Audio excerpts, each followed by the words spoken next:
გახდა 9 საათი და დღის მნიშვნელოვან მოვლენებს გაგაცნობთ.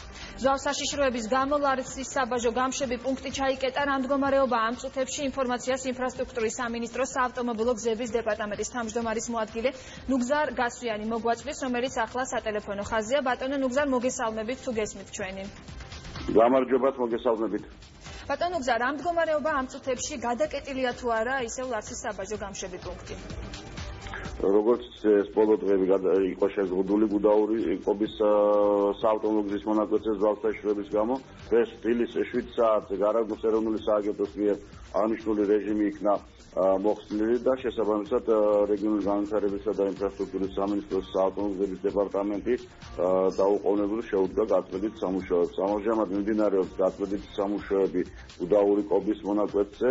ჩვენ ველოდებით დღის განმავლობაში მოძრაობის აღდგენას, რაც შესაბამისად უკვე საშუალებას მისცემს ლარისის სასაზღვრო პუნქტში დაგროვილ ავტოტრანსპორტს, რომ მოახდინოს ნელ-ნელა გადმოსვლა როგორც საქართველოს მხარეს, ასევე რუსეთის მხარეს. რამდენი ავტომობილია შეფერხებული? აღნიშნული ინფორმაცია ჩვენ არ გაგვაჩნია. ბატონო ნუგზარ, ზავსაშიშროება მოიხსნა რეალურად, ანუ აღარ ელოდებით, რომ რაიმე პრობლემები შეიქმნას კლიმატური ამ ეტაპზე?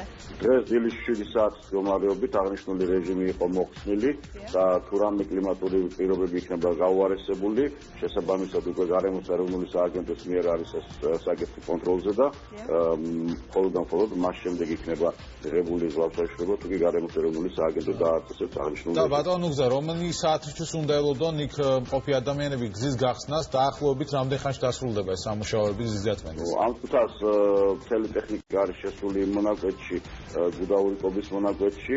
ჩვენ ვფიქრობთ, რომ დღის განმავლობაში სავარაუდოდ მოკლე პერიოდი შეიძლება არ იყოს საკმარისი, მაგრამ დღის განმავლობაში მაგ იქნება გახსნილი, იმიტომ რომ ჯერჯერობით არ არის სრული ინფორმაცია, წინ რა ზვავებია ჩამოსული და თითოეული ზავის გახსნას და გაჭრას რამდენი პერიოდი დასჭირდება, მაგრამ დღის განმავლობაში ჩვენ ყველა ველოდებით ავტოტრანსპორტის მოძრაობის აღდგენას. ძალიან დიდი მადლობა ბატონო ნუგზარ. ინფორმაციის ინფრასტრუქტურის სამინისტროს საავტომობილო გზების დეპარტამენტის თავმჯდომარის მოადგილე ნუგზარ გასვიანი საუბრობდა პირდაპირ ეთერში. რა განვაგრძობთ გამოშვებას? ღვთამის აღების